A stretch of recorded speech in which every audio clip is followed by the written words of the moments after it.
అందరికీ నమస్కారం. Welcome to Suman TV. Top doctors ని మీ దాకా చేర్చి వారి ద్వారా సరైన విషయాలు చాలా కరెక్ట్ ఇన్ఫర్మేషన్ తో డేటాతో తీసుకోవడమే మా ధ్యేయం అండ్ మీ దాకా చేర్చడం మా లక్ష్యం. కాబట్టి ఇవాళ ఒక చాలా అనుభవజ్ఞులైన ఎండోక్రైనాలజీ ఎక్స్పర్ట్ ని కలవబోతున్నాం. ప్రొఫెసర్ పివి రావు గారు 40 సంవత్సరాల వారి కెరియర్ లో ఎండోక్రైనాలజిస్ట్ గా ప్రధానంగా క్లినికల్ ట్రయల్స్ చాలా ముందు చూపుతో ముందే రాబోయే ట్రెండ్స్ ఏంటి మెడికల్ సిస్టమ్స్ లో అని కనిపెట్టి ఆయనే ట్రయల్స్ నిర్వహించి ఆ తర్వాత అవి మార్కెట్లోకి రావడం జరుగుతూ ఉంటుంది.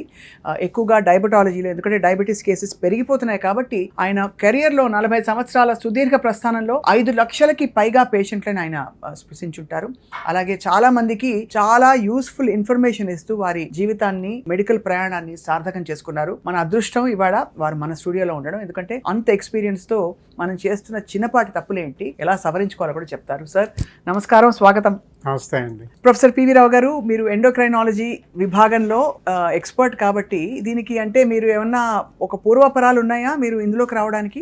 ముఖ్యంగా ముందు నుంచి కూడా నేను ఎంబీబీఎస్ అయిన తర్వాత రీసెర్చ్ సైడ్కి వెళ్ళాను అనమాట. గవర్నమెంట్లో ఐసీఎంఆర్లో రీసెర్చ్ ఫెలోగా వెళ్ళిపోయాను. ఇక ఆ తర్వాత ఢిల్లీలో కూడా మా ప్రొఫెసర్లు అంతా మెడిసిన్ ప్రొఫెసర్లు, నేను పనిచేసిన మెడిసిన్ ప్రొఫెసర్లు ఆ రోజుల్లో 1970 మొదటి సంవత్సరాల్లో ఆయన ఇండియాలోనే ప్రఖ్యాత డయాబెటీస్ స్పెషలిస్ట్ అనమాట. సో ఆయన దగ్గర పనిచేశాను కాబట్టి ఇక ఆయన ద్వారా నేను భారతదేశంలో డయాబెటీస్కి సంబంధించిన విషయాలు నేర్చుకోవడం, దానికి సంబంధించిన సంస్థల్ని నిర్వహించడం, ఇలాంటివన్నీ చేశాను. ఆయన ద్వారానే మాకు ఈ కొత్త విషయాల్లో ఈ ప్రయోగాలు చేయటం అన్ని కూడా 1983 నుంచి నేను ఢిల్లీలో ఉన్నాను. 83 వరకు మెడ్రాస్లో పనిచేశాను. అప్పుడు కూడా మేము అక్కడ కూడా అంత డయాబెటీస్ మీద ఎక్కువగా డాక్టర్లు ఆ రోజుల్లో బాగా మాట్లాడుతూ ఉండేవాళ్ళు. అలా నాకు వారి పరిచయంతో డయాబెటీస్లో ప్రవేశించాలనేటువంటి ఆలోచన కలిగింది. అలాగే ఇక 1978 నుంచి కూడా డయాబెటీస్ లోనే రకరకాల కార్యక్రమాలు నిర్వహిస్తూ రకరకాల విషయాలు తెలుసుకుంటూ, అలాగే డిగ్రీలు కూడా సంపాదిస్తూ ఆల్ ఇండియా ఇన్స్టిట్యూట్ లో మెడికల్ సైన్సెస్ లో పనిచేశాను. 7 ఏళ్ళు అక్కడ పనిచేశాను. ఆ తర్వాత ఇక్కడ నిమ్స్ హాస్పిటల్కి వచ్చి ఇక్కడ కూడా గవర్నమెంట్ లో దాదాపు 25 ఏళ్ళు నేను ప్రొఫెసర్ గా రిటైర్ అయ్యాను నిమ్స్ హాస్పిటల్. అందుకని మాకంతా లైఫ్ అంతా కూడా ఇక ఒకటే డయాబెటీస్ గురించి ఎన్నో రకాల పరిశోధన కార్యక్రమాలు మాకు ఎక్కువ. ఇంత దారుణంగా డయాబెటీస్ పెరిగిపోవడం మీ కళ్ళ ముందు మీరు చూసుంటారు. అయితే భారతదేశం డయాబెటీస్ క్యాపిటల్ అంటారు, అంతా అంటే జంక్ ఫుడ్ అంటారు. కానీ వెస్ట్ లో తినేది జంక్ ఫుడ్డే, మనం చెప్పే జంక్ ఫుడ్ అంటే. మీరు కరెక్ట్గా చెప్పారు, కరెక్టే.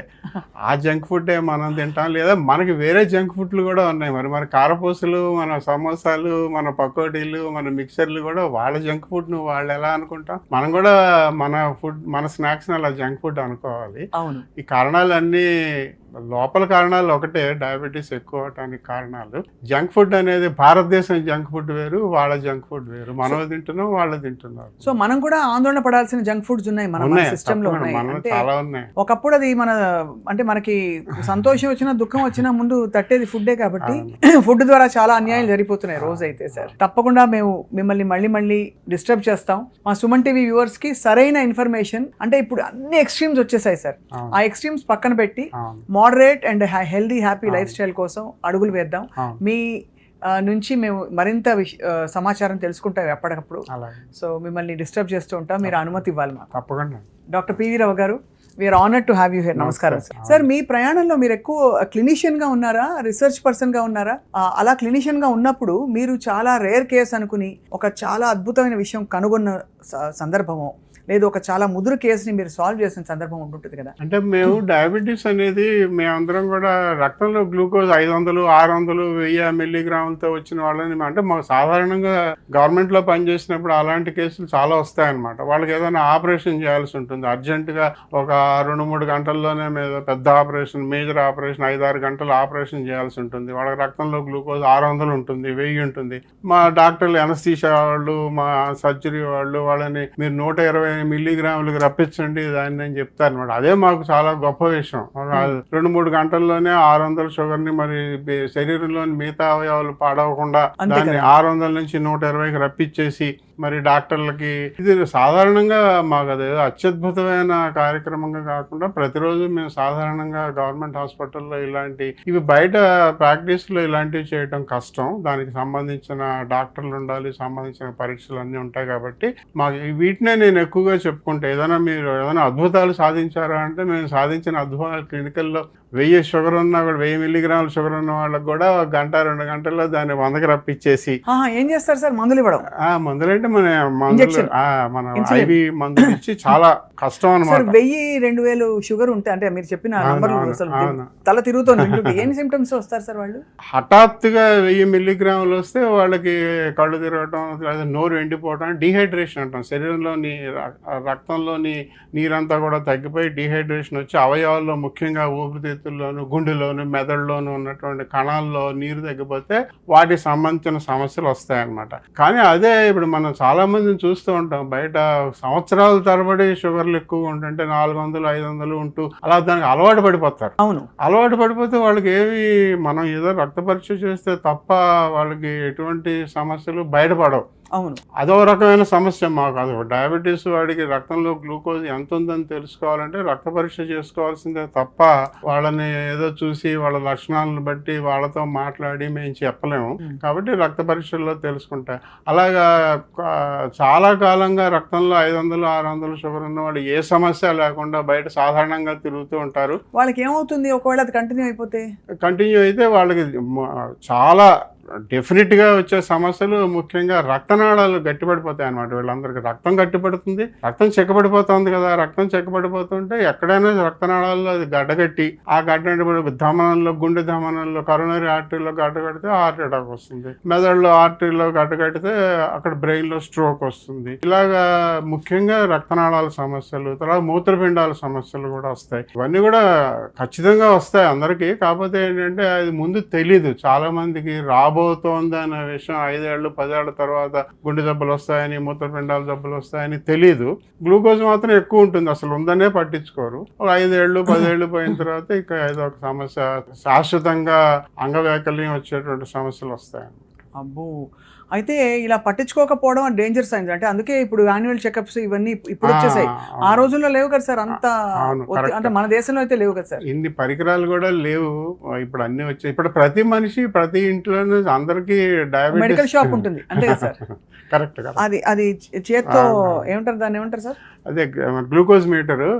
దాదాపు అందరి దగ్గర ఒక బీపీ మిషన్ 2500 రూపాయలు దొరుకుతుంది, ఇదో 1500 రూపాయలు దొరుకుతుంది. CGM దొరుకుతుంది, CGMS వచ్చేసాయి. చాలా మంది వాడుతున్నారు. ఇదివరకులాగా కాకుండా టెక్నాలజీ బాగా పెరిగిపోయింది. దానివల్ల అందరికీ అవగాహన పెరిగింది. అది మంచి విషయం. అందరికీ డయాబెటీస్ అంటే అవగాహన పెరిగింది. లావుగా ఉంటే సమస్యల గురించి తెలిసింది. రక్తంలో గ్లూకోజ్ ఎక్కువగా ఉంటే ఏం చేయాలో కూడా తెలుస్తుంది. అవగాహన కార్యక్రమాలు మేము చేస్తున్న వాటితో పాటుగా ఈ పరికరాల వల్ల కూడా ఎవరికి వారు నేర్చుకుంటున్నారు. మీడియా సహకారం చాలా ఉంది గత 30 సంవత్సరాలుగా. ఒక విషయం చెప్పుకోవాలంటే భారతదేశంలోని రాష్ట్రాల అన్నిటిలోనూ పోల్చుకుంటే మన తెలంగాణ, ఆంధ్ర రాష్ట్రంలో అవగాహన ఎక్కువగా ఉందన్న విషయాన్ని ICMR ఇండియా అనే స్టడీలో తేల్చారు. చాలా మంచి విషయం. అంటే మేము మా గొప్పతనం మేము చెప్పుకోవడం అనమాట. గత 30 సంవత్సరాలుగా మేము చేసినటువంటి కార్యక్రమాల వలన మిగతా రాష్ట్రాలతో పోల్చుకున్నట్లయితే ఆంధ్రప్రదేశ్, తెలంగాణ రాష్ట్రాల్లో పట్టణాల్లోనైనా పల్లెటూళ్ళలో అయినా కూడా డయాబెటీస్ గురించిన విషయాలు అందరికీ తెలుసు. డయాబెటీస్తో వచ్చే సమస్యలు తెలుసు. డయాబెటీస్ని ఎలా పరీక్షలు చేసుకోవాలో తెలుసు. వాళ్ళు చేసుకుంటున్నారా లేదనేది వేరే విషయం, కానీ తెలుసు. అవగాహన అనేది ఉందనే విషయాన్ని మిగతా రాష్ట్రాలతో పోల్చుకుంటే మన రాష్ట్రాల్లోనే ఎక్కువ ఉందని పరిశోధనలో మన ICMR ఇండియా అంటాం దాన్ని. ఆ కార్యక్రమంలో వాళ్ళు చెప్పారు. మాకు చాలా సంతోషించాం ఆ విషయం తెలుసు. తప్పకుండా మేము మిమ్మల్ని మళ్ళీ డిస్టర్బ్ చేస్తాం. మా సుమన్ టీవీ వ్యూవర్స్ కి సరైన ఇన్ఫర్మేషన్, అంటే ఇప్పుడు అన్ని ఎక్స్ట్రీమ్స్ వచ్చేసాయి సార్. ఆ ఎక్స్ట్రీమ్స్ పక్కన పెట్టి moderate and healthy happy life style కోసం అడుగులు వేద్దాం. మీ నుంచి మేము మరింత సమాచారం తెలుసుకుంటాం ఎప్పటికప్పుడు. సో మిమ్మల్ని డిస్టర్బ్ చేస్తూ ఉంటాం, మీరు అనుమతి ఇవ్వాలి మాకు. తప్పకుండా. Doctor PV Rao garu, we're honoured to have you here. నమస్కారం సార్. నమస్తే. రైస్ ప్రైమరీ ఒక ఫుడ్ కదా సార్. సో మీ దృష్టిలో సార్ అసలు ఏ ఫుడ్ పదార్థాలు తింటున్నాము అన్నది ముఖ్యమా? అంటే రైస్ తింటే డయాబెటీస్ వచ్చేస్తుందని ఇప్పుడు అందరికీ అలా పడిపోయింది మైండ్ లో, అది వాస్తవం అంటారా? అంటే మేము చెప్పేది ఏంటంటే ఇప్పుడు భారతదేశంలో ఒకప్పుడు ఈ అన్నం లేనప్పుడు, మరి గోదావరి జిల్లాలో అన్నం లేనప్పుడు అన్నాన్ని పండించి ఎంతో మంది లక్షల మందికి ప్రాణం పోశారు. ఒకప్పుడు మనకి ఈ ఆయుర్దాయం చాలా తక్కువ ఉండేది. లైఫ్ ఎక్స్పెక్టెన్సీ 30-40 కన్నా ఎక్కువ కాలం బతికేవాళ్ళు కాదు. వాళ్ళందరూ 70 ఏళ్ళు బతుకుతున్నారు. మనకి ఆరోగ్యం, ఆహారం, నాకు తెలిసి 30 సంవత్సరాల క్రితం కూడా మెరాస్మస్ అనే వ్యాధి, తర్వాత క్వాషియార్కర్ ఇక్కడ తెలంగాణలో హైదరాబాద్ సిటీలోనే చాలా ఎక్కువ ఉండేది. ఇవాళ ఎక్కడా కనిపించట్లేదు. అంటే మనం ఆహారపరంగా, ఆరోగ్యపరంగా మనం ఎంతో సాధించాం కదా 30 సంవత్సరాలుగా. ఎనీమియా అనేది ఒకటి కనిపిస్తుంది, రక్తహీనత మొత్తం అందరికి ఉంది. కానీ ఈ కంటి ఇప్పుడు రేచీకటి అనేవాళ్ళం, ఇప్పుడు నిక్టలోపియా అని చెప్పేసి, వైటమిన్ ఏ డెఫిషియన్సీ కంప్లీట్ గా పోయింది. ఇవన్నీ కూడా మనం మన ఆహార విషయాల్లో మార్పుల వలన ఆరోగ్యం పెంచుకుని మనం ఇవన్నీ కూడా సాధించగలిగాం గత 20 సంవత్సరాలు. ఇలాగే ఒకప్పుడు మరి 100 సంవత్సరాల క్రితం ఆహారం అంత లేని రోజుల్లో, మరి అన్నం లేని రోజుల్లో జొన్నలు, రాగులు, సజ్జలు లాంటివి తింటూ మనం కొన్ని సమస్యలకు కూడా లోనయ్యాం. కానీ వాళ్ళ తేలిగ్గా జీర్ణమయ్యేటువంటి అన్నం అనేది దొరకటం వలన వరి పండుతోంది. భారతదేశంలో వరి ఎక్కువగా పండే రాష్ట్రాలు ఆంధ్రప్రదేశ్, తెలంగాణ. వాళ్ళ భారతదేశం మొత్తానికి వరి ఎక్కువ పండేటువంటి రాష్ట్రం తెలంగాణ రాష్ట్రం. కాబట్టి దీన్ని తప్పుబట్టి దీని వలన దోషాలు ఉన్నాయి, హాని కలుగుతోంది అని అందరూ చెప్పుకోవటం అంత మంచి విషయం కాదు. కాకపోతే మీరు తినేటువంటి ఆహారంలో వరి ఎలాగా మీరు వాడుకుంటున్నారు? 2 సార్లు మరబట్టారా, ఒకసారి మరబట్టారా? తర్వాత ఇవాళ మరి చెప్పుకోవాల్సిన విషయం ఏంటంటే, ఈ ధాన్యాన్ని బాగా మరబట్టి ఆ పైన ఉన్నటువంటి హస్క్, ఆ ఓకా చుట్టూ తీసి దాంట్లోంచి ఆయిల్ తీసినట్లయితే బ్రాన్ ఆయిల్ కి ఎక్కువ డబ్బు వస్తుంది, మనం బియ్యం అమ్ముకున్నా కూడా. అందుకని బాగా మరబట్టేసి మరి ఇవన్నీ బయటకు తీసి ఆయిల్ అమ్ముకోవటం ముఖ్యం కానీ బియ్యం ముఖ్యం కాదు అనే ఉద్దేశంతో బాగా తెల్లగా శుభ్రంగా జీర్ణం అయిపోయి, ఆహారం తీసుకున్న, అన్నం తీసుకున్న అరగంటలోనే మొత్తం జీర్ణమైపోయి రక్తంలోకి వెళ్ళి గ్లైసిమిక్ ఇండెక్స్ ఎక్కువ పెరిగిపోయేలాగా అలాంటి ఆహారం తీసుకోవటం వల్ల మన తప్పు, మన వంట పద్ధతుల్లో తప్పు, అంతేగాని అన్నాన్ని తప్పు పట్టకూడదు. ఎంత గొప్ప మాట అన్నారు సార్. అంటే మీ అనుభవం కనిపిస్తుంది స్పష్టంగా. అన్నాన్ని తప్పు పట్టలేము, మనం పండించే విధానం, దాన్ని ప్రాసెస్ చేసే విధానం తప్పు కాబట్టి అది మనకి చేటు చేస్తుంది. సార్ ఇప్పుడు మీరు ఈ డయాబెటీస్ పరీక్షల్లో మనకి HbA1c ఒకటి కామన్ గా, ఫాస్టింగ్ గ్లూకోజ్, అయితే ఇప్పుడు ఫాస్టింగ్ ఇన్సులిన్, హోమాయార్ ఇవన్నీ అంటున్నారు.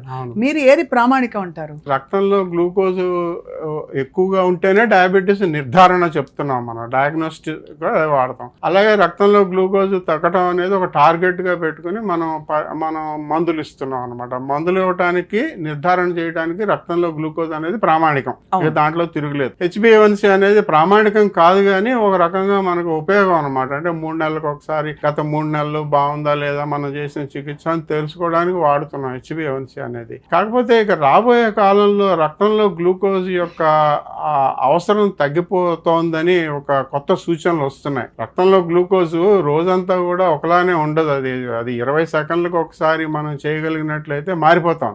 ఆ మారిపోవడం కూడా వేరియబిలిటీ చాలా ఎక్కువగా ఉంటుంది అనమాట. అంటే ఒక 5 నిమిషాల క్రితం 100 ఉంటే 5 నిమిషాల తర్వాత 300 ఉండొచ్చు, మళ్ళీ 5 నిమిషాల తర్వాత మళ్ళీ 50 ఉండొచ్చు. వేరియబిలిటీ ఎక్కువ ఉంటుంది. కాబట్టి ఏదో రక్త పరీక్ష చేసి ఉదయం తిన్న తర్వాత, గంట తర్వాత, 2 గంటల తర్వాత రక్త పరీక్ష చేసి దాంట్లో ఉన్న షుగర్ని బట్టి ఆ రోజంతా ఇలాగే ఉందని మనం ఊహించి మందులు ఇవ్వటం అనేది తప్పు. సో మరి డయాబెటీస్ ఉందా లేదా అని ఎలా నిర్ధారిస్తాం మనం? అదైతే రక్తంలో గ్లూకోజ్ దానికి మంచి ఒక నెంబర్ కూడా ఇచ్చేసారు, సంఖ్య. 125 ఉంటే డయాబెటీస్ లేదు, తినక ముందు 126 ఉంటే డయాబెటీస్ ఉంది. అలాగా ఫాస్టింగ్ అంటున్నారు. ఫాస్టింగ్ బ్లడ్ గ్లూకోజ్ తిన్న తర్వాత 140, 200 నెంబర్లు ఇచ్చారు. సో ప్రతిదానికి సంఖ్యలకు ఆధారంగా మనం చేస్తున్నాం. అది రీజనబుల్ ఎస్టిమేట్ అని చెప్పొచ్చు. ఒకప్పుడు ఇండియా హెల్దీగా ఉండేది, ఇప్పుడు బాగా అన్హెల్దీగా మారిపోయిందని మనం చాలా బాధపడుతున్నాం. వాటికి ప్రధాన కారణాలు ఏంటంటే, నడిచేస్తే ఆ హెల్త్ వచ్చేస్తుందా, జిమ్కి వెళ్ళిపోతే హెల్త్ వచ్చేస్తుందా, సెడెంటరీ లైఫ్ ఒక్కటే కారణమా, లేదు మనం జంక్ ఫుడ్ తింటున్నాం అంటాం, రోజు పని కట్టుకుని ఎవరు బర్గర్లు, పిజ్జాలు కూడా తింటారు సార్. సో మరి ఏమిటి సార్ కారణం? అలాగే పకోడీలు, బజ్జీలు కూడా ఈ మధ్య తినలేదు. ఇప్పుడు ఒక్క పకోడీ తింటే దాని క్యాలరీస్ అంతా ChatGPTలో చూసి మరి తింటున్నారు. మాలాంటి వాళ్ళు. సో మీరు చెప్పండి సార్. అలా చేయడం చాలా మంచి పని అండి. మీరు చెప్పింది చాలా బాగుంది.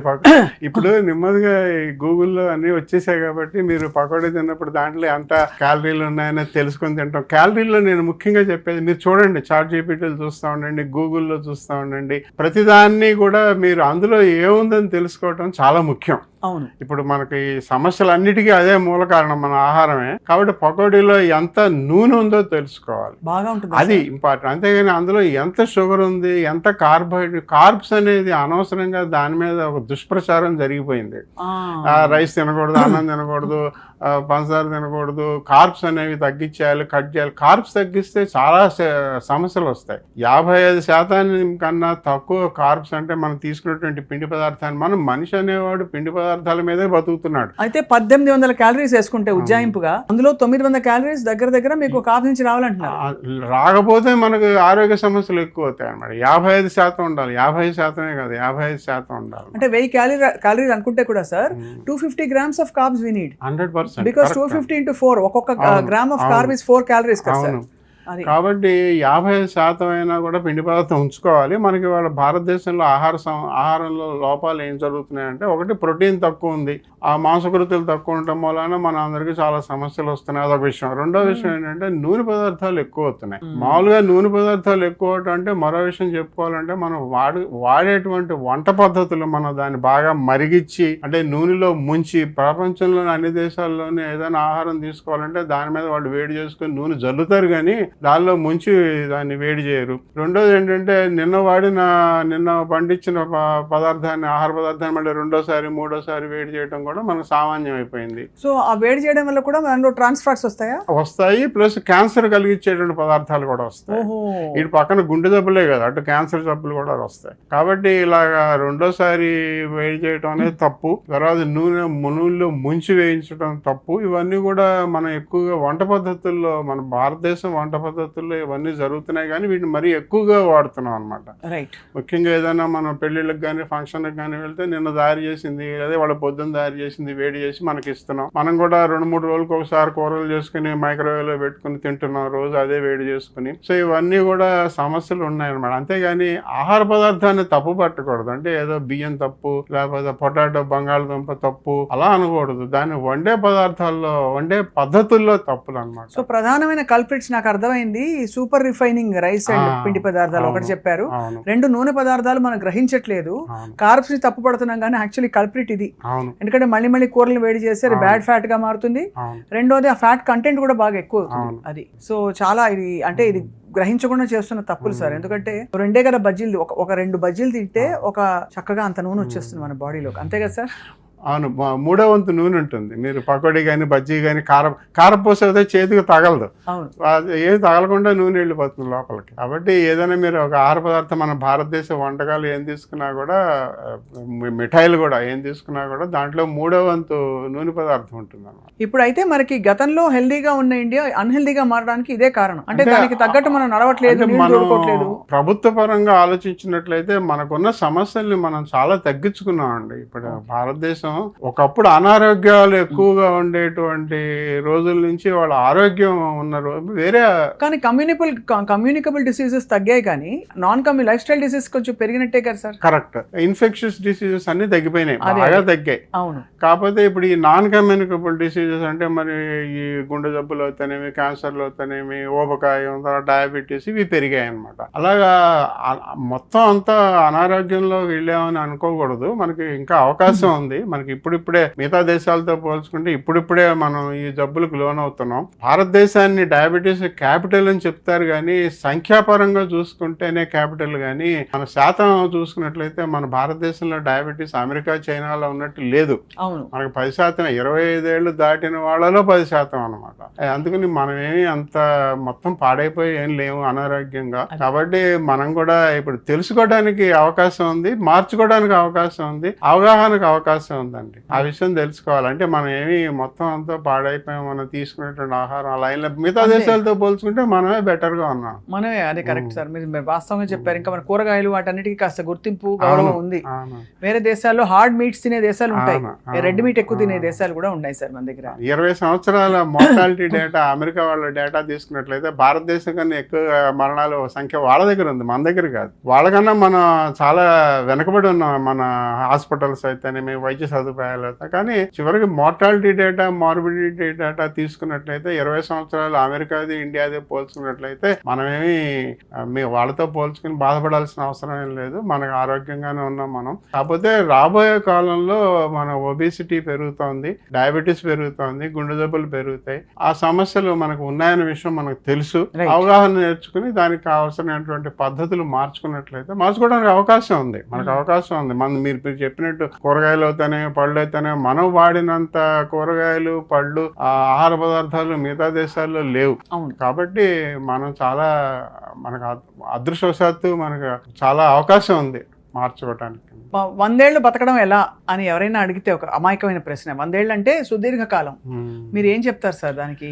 ఒక విరుగుడికి అంటే ఈ 3-4 సూత్రాలు పాటిస్తే, ఉదాహరణకి నన్ను అడిగితే సార్, మా ఇంట్లో మా తాతగారు ఆయన శాకాహారిగా బతికారు. ఒక పూట భోజనం, ఒక పూట టిఫిన్, మధ్యలో ఏం ఉండదు. ఇలా కొన్ని నియమాలు పెట్టుకున్నారు. ఆయన టీ, కాఫీ ఇంకా అసలు అక్కడి నుంచి డైవర్ట్ అవ్వరు, ఎంత టెంప్ట్ చేసినా కూడా. ఆయన డిసిప్లిన్ అది. సో మీరేమంటారు, ఏమిటి సార్ మనకి మూలం?